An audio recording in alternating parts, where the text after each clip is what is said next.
1978, cocaine hit Miami like a tidal wave. Whoa. With the money came the hottest pleasure palace in Miami, the Mutiny Club. My job was to keep everyone happy. Hi, Danny. Congratulations on the series. I've been a fan forever, and it's always great to see your work. First of all, Belle, thank you for your interest and, thank you for supporting the show. So your series, Hotel Cocaine, takes place in Miami in the late 70s, early 80s, and is loosely based on actual locales and individuals. However, your character, Ramon Compte, is based on a real-life Cuban exile who was the manager of Miami's hottest nightclub, Mutiny Hotel. The year was 1978. We were the hottest pleasure palace in Miami. The Mutiny Club. Guests came from all over the world. The cocaine wars of Miami stopped at our entrance. We were neutral territory, where drug dealers avoided killing each other because everyone was having too much fun. Enjoy your stay. Let's play Find the DEA agent at the bar. Why'd you never tell me that your brother's the biggest trafficker in Miami? But we went our separate ways. You have a young daughter. What would happen if her father was arrested for aiding and abetting a drug trafficker? I'm gonna need you to reestablish your connection. You look good, brother.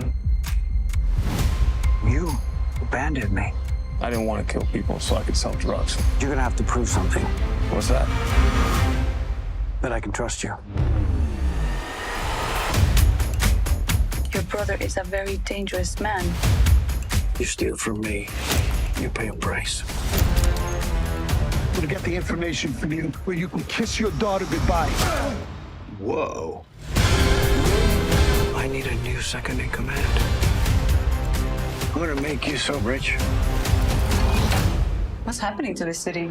Not in any danger. We are perfectly safe. I remind you that you're trying to keep your family together. Over time, I would come to learn a hard Miami lesson. Every pleasure has a price.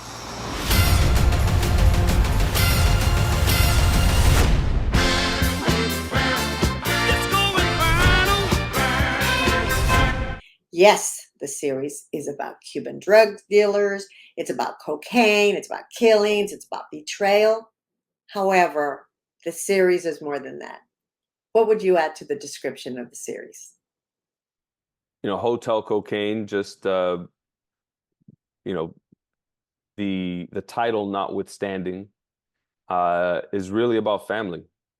In much the same way that, The Godfather was really about family.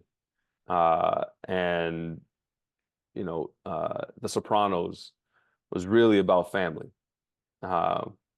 With the criminality and the mobsterism and the organized crime is used as a backdrop, but it's also used as a catalyst to infuse virtually every scene with a life and death decision for every character.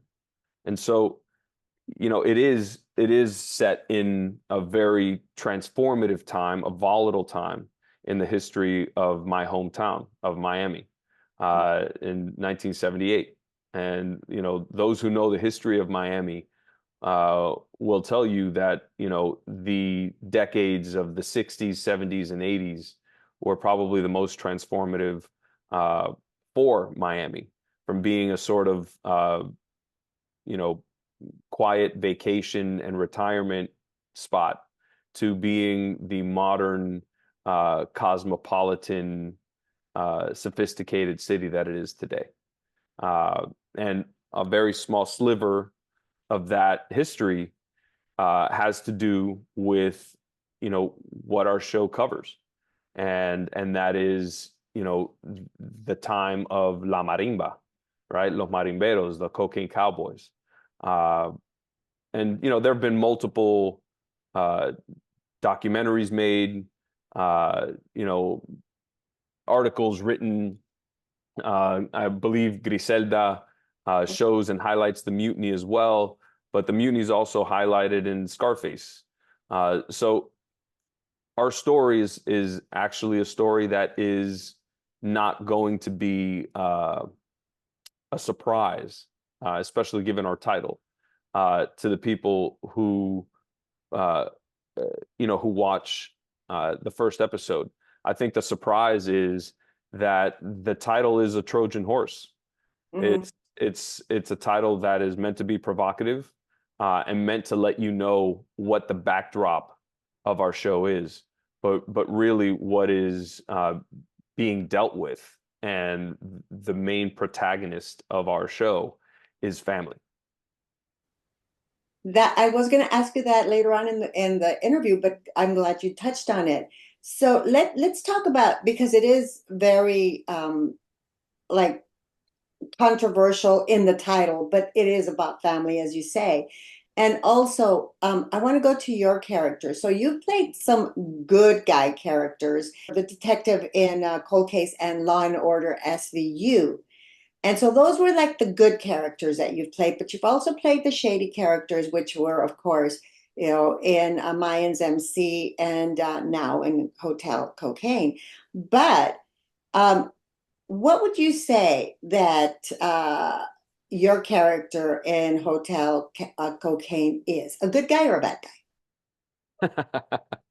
uh, uh, Bell, I don't see it in those terms. I think that the characters worth playing, the characters that are, I think, most interesting, are the ones who sort of ride the line, you guy? know, that maybe you agree with or you support, and you cheer for maybe in one scene, but you kind of scratch your head and dislike and disagree with in another scene. Uh, because I think I'm attracted to those kinds of characters, and I feel like maybe uh, other viewers would be as well, because we recognize ourselves in that, Mhm. right? We recognize that we're not one thing consistently, that we're capable of some real beauty and some true sympathy and empathy and caring. But we're also capable of violence, and we're capable of, not being able to contain our frustrations and our anger sometimes.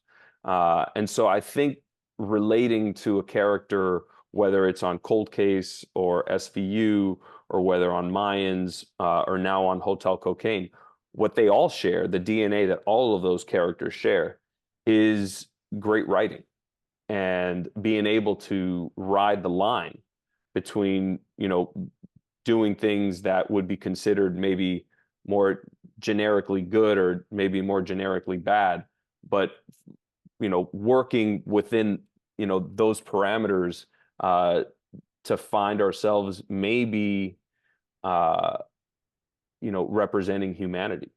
Um, I also wanted to do a fun question here. So you Right. were born in Miami. I mean, you grew up in Miami.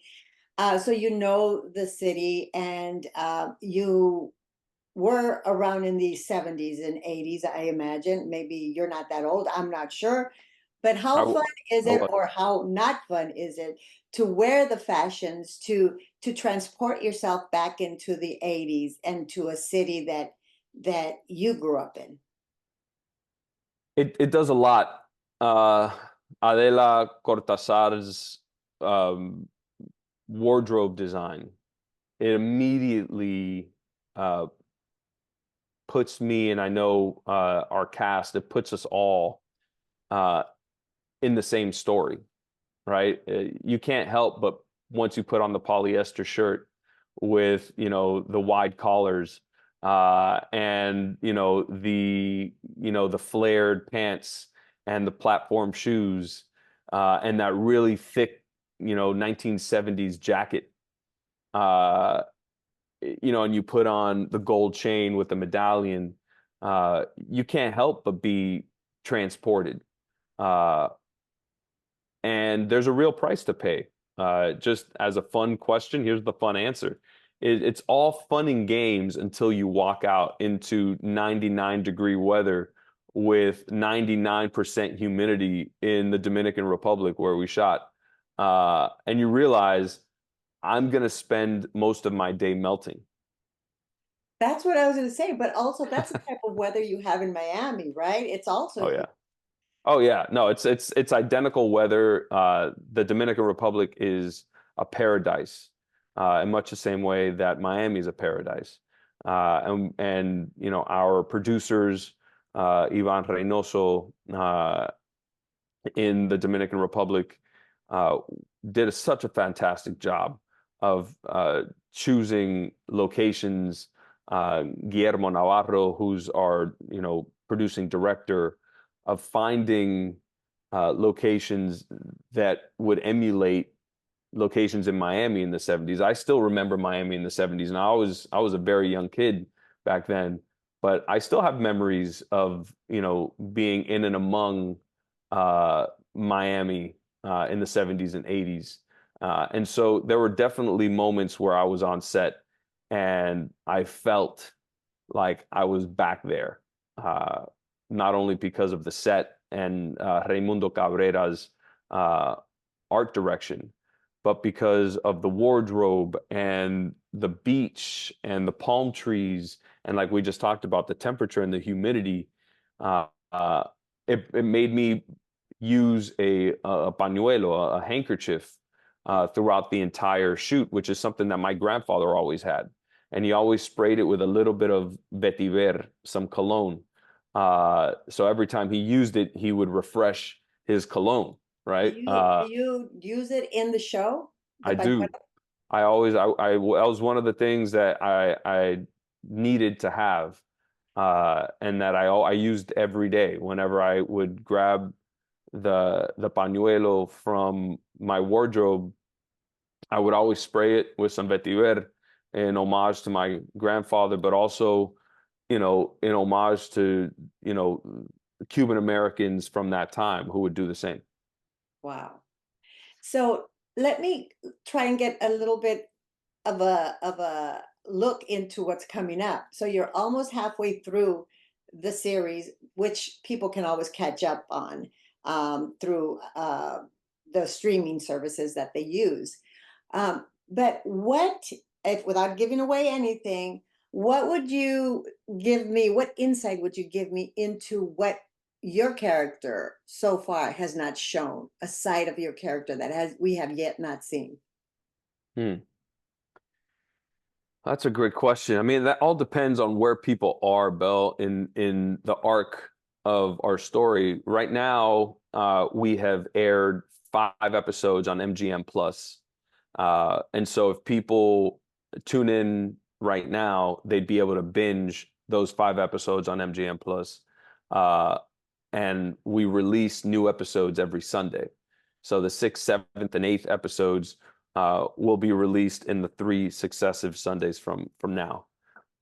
But up until this point, we've seen a Roman who starts off as the general manager of the Mutiny Club, who's a dedicated father, responsible, is in a relationship with his very serious relationship with his girlfriend, Marisol. And he's tried to keep his world away from his brother's world.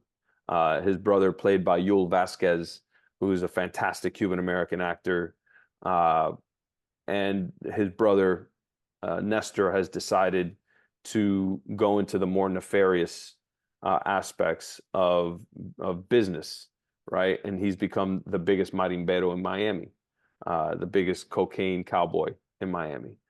And Michael Chiklis, who is yet another fantastic. Our entire cast is full of incredible actors. I mean, from Marisol, Tanya Watson, who plays Marisol, to Karina Bradley, who plays Valeria, my daughter, and all the way up and down our cast it's just a who's who of talented actors. But Michael Chiklis's character, Zulio, approaches Roman and makes him an offer he can't refuse. He threatens to arrest Roman and put his daughter Valeria into uh, uh, into state custody. And in exchange, Roman would have to infiltrate his brother's uh, world, his orbit, and report back to the DEA what his brother is up to, his movements in an effort to arrest Nestor, his brother. And so by episode 5, Roman has been he has found himself between those two powers, between the DEA and Zulio, and his brother Roman, and his familial tie to his brother, and his loyalty to his brother. And that's all rekindled. And so by episode 5, Roman has slowly had to choose sides and play on this, three-dimensional chessboard, trying to protect his family, protect his daughter and his girlfriend, but also protect his brother from, other forces that are trying to kill him off or to arrest him. And at this point, what is starting to be revealed about Roman through the pressure that he's in, or the pressure that he's under, is this trained soldier, this trained military sniper, assassin, hitman, who was trained under the tutelage of the CIA in order to attack the Bay of Pigs. And it's been alluded to up until episode 5. There have been, some Easter eggs throughout that have been dropped, but we're starting to see who he really is, that person he's been trying to hide from the world and maybe from himself. This sounds very, very exciting as you get more towards the end, which I hope that will lead to a second season. But congratulations on the show. Thank you for sharing so much. Thank you, Belle. Thank you for your support and your audience's support. Hope to see you at the hotel. Is that hotel still around? The Mutiny? It is. The Mutiny Hotel, the actual structure is still around. It doesn't exist in the same way. The club is gone, but the structure still is in Coconut Grove, Florida, in Miami. The pool has changed a little bit, but it's still where it was. The valet still looks very similar. The sign outside is, still says, the Mutiny Hotel. So it definitely exists. And I've actually stayed there with my wife prior to all of this. I actually stayed at the hotel years ago. Oh my God. It gets better and better. So everyone tune in. Thank you. Thank you, Belle. Bye-bye.